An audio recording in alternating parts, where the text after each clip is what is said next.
Hey, what's up, YouTube? Darksider here, coming at you guys with another video. So this is essentially going to be a little bit of a longer video, just because a couple things that I want to go over. I will put the, what's it called? I guess like the spots in the description. Then if you just want to skip to the deck profile, ignore my talking, etc. So I ended up going undefeated in the last tournament that I played this deck in. But I did play this deck before, and I'll kind of go over that. And then there's an announcement that I wanted to make. So, first of all, the announcement I want to make is that I'm about to reach 500 subscribers. When I do reach the 500 subscribers, I want to host a giveaway that I will be uploading in the next video after this. So you guys will have like first dibs. So if you want in the next video, just comment like saw it on the first video or something like that, and I'll give you guys 2 entries into the giveaway instead of just the normal one that I'll be giving everyone else that comments on the next video, on the giveaway video. But essentially, now that I'm at 500, I will be trying to hit at least the 750 mark will be the first prize. Reaching 1,000 will be the second prize. 2,000 will be the third prize, and then the final prize will be once I reach 5,000. Once I reach 5,000, it'll probably be like a whole deck or something. I'll come up with the prizes later. It'll still be something good for the 750, trust me. It'll still be worth it. And then secondly is that this deck, I played it, the first time I played it in a tournament, I ended up going 4-2. It was a 6-round event. I ended up going 4-2. I didn't make top 8. I ended up losing to Red Reboot, Harpy's Feather Duster, one game, because I ended up summoning the Heavenly Prison, trying to like at least survive. But he ended up having Harpy's Feather Duster, just killed me. Didn't matter. He didn't have a game either, which sucks. So if I didn't summon the Heavenly Prison, I think I would have won that game. And then I ended up losing the next, like, what was like the last round, I guess, before top 8. I ended up not making top 8. But I ended up losing to Red Reboot. And then, sorry, game 2 I lost to Red Reboot, and then game 3 I lost to Evenly Match because I went first. So yeah, it happens. The second tournament I played it in, I ended up going undefeated in Swiss, but ended up losing in top 8 to Flunders. The next tournament I played it in, I ended up going undefeated in Swiss. When we split top 4. And then the last tournament, I ended up going X-1 in Swiss. And I ended up winning out the whole tournament because there was no one in even top. And yeah, I wanted to play in the YCS because I did have 2 buys. So I wanted to play in it, but I just didn't have time. It sucked, honestly. It sucked. I mean, like, I didn't have time, and I also tried to register late. So I would have essentially gotten 2 buys, but then I had an automatic loss round 3. So I would have started off 2-1, which is not bad. Obviously, I could have probably won out. But I just didn't have time. I'm also, if you guys don't know, I guess like the people that know me in real life, so I'm a reseller. So I sell like vintage clothes, shoes, like hype stuff, like Supreme, vape, all that stuff. And I just had a bunch of events that piled up. And I'd rather be making money instead of obviously playing on the YCS. But I did go to locals the day after. But yeah. So it sucked. If only it didn't land on a Saturday, I would have been fine. And yeah, so I decided to play this deck because I wanted to mess around with something else. I was tired of just playing pure Eldlich and just, honestly, it's a deck that kind of, like, people hate it, obviously. Like, I started getting a lot of hate for it. A lot of people were like, oh, play something that's, like, tech skill, etc. Because, I don't know, my locals there's a lot of people that are very, very good. There's a lot of YCS winners, a lot of people that have been in Worlds. Because I am from NorCal, so we do get a lot of really, really good players. And, I don't know, I guess I'm just tired of, like, just playing the same deck and just kind of like not really any interaction. Is always set 5. This deck kind of does that as well, but I wanted to incorporate, I guess, like a fun thing to it. But I will be kind of stepping down from Eldlich. I'll probably end up playing Prank Kits because I used to love playing Prank Kits, or I want to play the 60 card good stuff like engine deck. So we'll see from there what deck I go into. But this is what I played for this one. So I played 2 Golden Lords. Obviously, this kind of is pretty self-explanatory at this point. And then I ended up playing the P.U.N.K engine. So I played 2 Foxy Tune, 1 Zemen, I don't even know how to pronounce it, and then 1 Madame. So essentially this is like a super small engine as far as like the P.U.N.K go, but obviously other cards go with it. But, so the P.U.N.K engine itself, I like it because one, Madame gives you a trap. So essentially even if like they stop your whole combo, you at least got to search off of Madame, and then Foxy Tune kind of works well with like a lot of the Eldlich stuff because like if you pitch the Golden Lord, you don't really care. And yeah, so then also obviously making it so that it's a one card combo is really good. It baits a hand trap, so like you could resolve your other cards, like say like getting rid of Ash Blossom, so you resolve your trap, stuff like that. So yeah, I don't know. I like this engine a lot. It was actually very very good. And then I played the cards that go with it. So one of the I don't even know how to pronounce this. Mega Phantom Beast, Cold Wing. So one Cold Wing, one Despot, and then for my 600 defense, I played one Terratop and one Takaton board. So essentially, I saw people playing like the other stuff. I ended up playing this instead of like the little the hopper, just because like the hopper makes it so that you could like turn your Savage into Baron. But I ended up just playing one more brick, I guess, essentially, just so that I can make like my combo bigger. And then the Takaton board and stuff. So no, most of the time, if you open up like emergency teleport, you don't have like a normal summon, so you're able to search this out, summon it, get the Takaton board, and then make Totem Bird, which is another negate. So essentially, you end on like 3 negates, and then plus like your back row. So it just made it a lot more intimidating, at least to me. And then also like just drawing this isn't bad, because you can obviously go like you can always search this and then just make your Totem Bird anyways. So what's it called? So it was never bad to draw. Obviously, the Takaton board is really bad, but it's whatever. And then a lot of the time, what I did, like, I'll kind of like say the secret here, I guess, is that games 2 and 3, I would actually side out the combo. So what's it called? I would never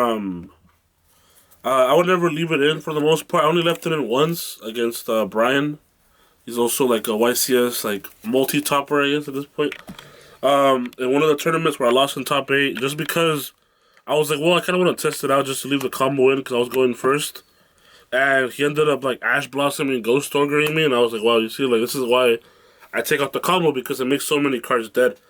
There's a lot of time when people were like, oh, I was holding Nib, I was holding this, I was holding that, like, and yeah, it was the engine's gone. It's just for game 1 essentially. If I go first, I have a nutty ass board, and a lot of the time you can still like, even if you don't draw the combo, you're able to just do stuff and then have like the Heavenly Prison give you access to your emergency teleport, and you took away the resources. So when you do your combo, the game is just over. So yeah, so that's it for the combo stuff, combo pieces.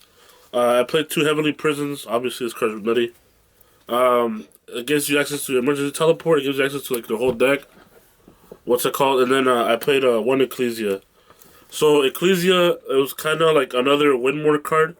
I still wanted to play the punishments and stuff like that, but it's just another monster that I could like just summon without like using the effect or whatever, and be able to go into like a full combo. Like depending on what's going on, I could like emergency teleport out of tuner and then just like have access to her without using obviously her effect or whatever. But obviously getting access to like punishment, like a lot of the time after your combo's over, you could just drop this in defense, get a search, and then yeah, and you have another trap as well. Because a lot of the time you want to have like your multi-negate board plus like back row. So there's that. I played 3 emergency teleports, obviously. 1 cursed Outland and 1 Nadir. I kept going back and forth between which one to play 2 of or which one not to play. But I ended up just going 1-1 because they're both really good. Obviously, having access to Nadir going second is disgusting, and then cursed Outland plus like any of your engine makes it so that it's like obviously really broken. Just because like you can cursed Outland, get access to like the Golden Lord, and then like do your plays and then bring it back with like this, and then get access to like another one. So like it just creates a lot of pluses for like no reason. So I decided just to go with it. And then as far as the traps, again, you play like real games. Like so, 3 elixirs, 3 conquistador, 2 aquero, 3 judgment, 3 strikes. I only played 2 trenches because I had to cut things. 2 prison, again cut things. 2 punishments. I never needed more. Still main deck 1 skill drain just because like like I said, you still play real games.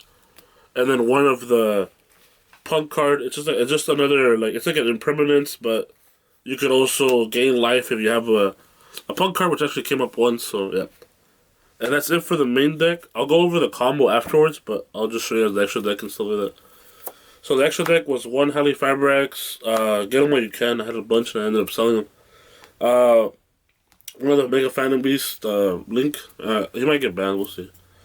2 Cupid for the combo. 1 Herald for the combo.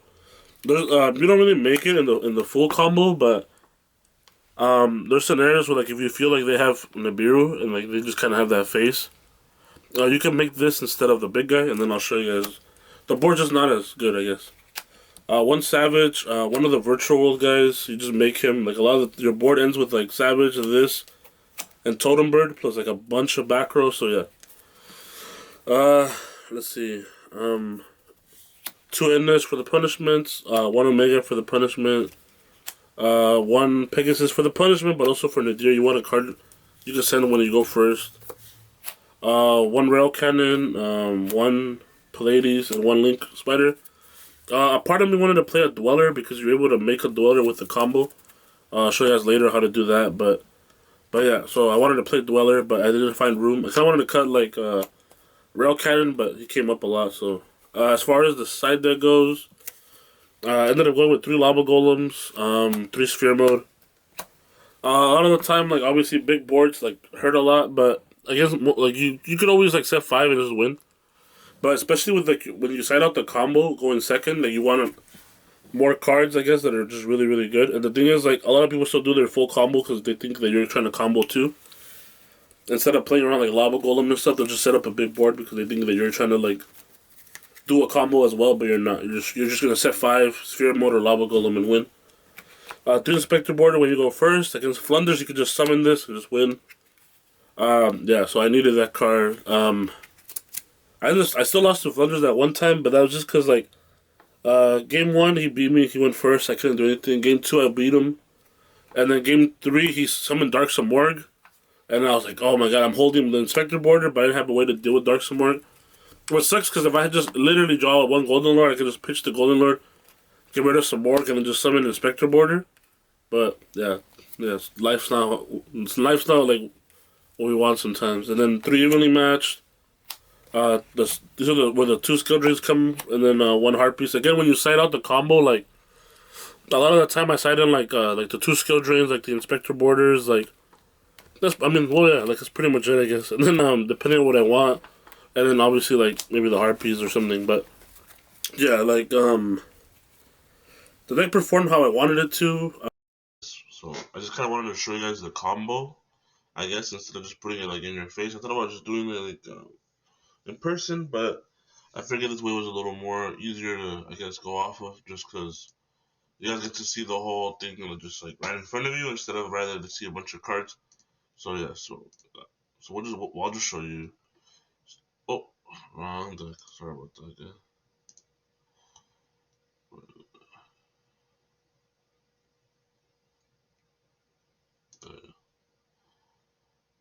We'll just go through it. Okay, so this is like a pretty generic. So this is like a pretty generic hand, I guess. Like for the most part, it's kind of what you want to open up with. I only play 1 skill drain, obviously, but I mean we drew it. So right here, um, ideally, I mean usually I probably go like Curse LN first, just to kind of get it out of our hand. I usually get like the no, where's it?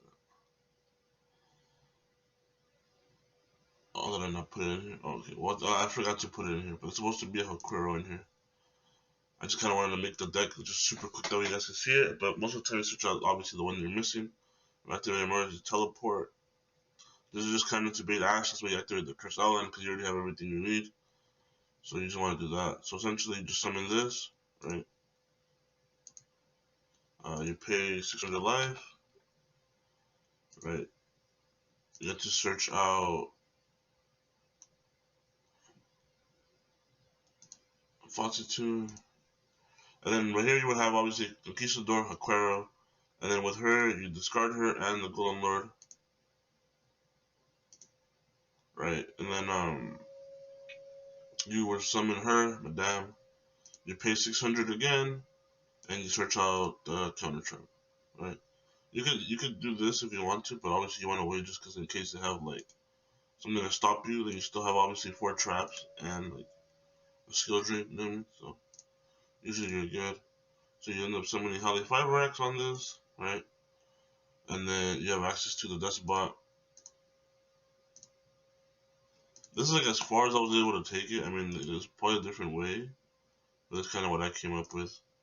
So then you summon 3 tokens, right? And then there's two different routes here. It just kind of depends on what you want to do. So the big one that I do is I end up synchroning these two for a Cupid pitch, right? And then make it a level up, right? Activate this. You kind of want to get rid of these two. This is like the big one I do, but it just kind of depends. So then you make this, get two tokens again, and then you end up summoning back the death spot. And then right here with the level up, you end up linking these two. Synchroning these two into Savage.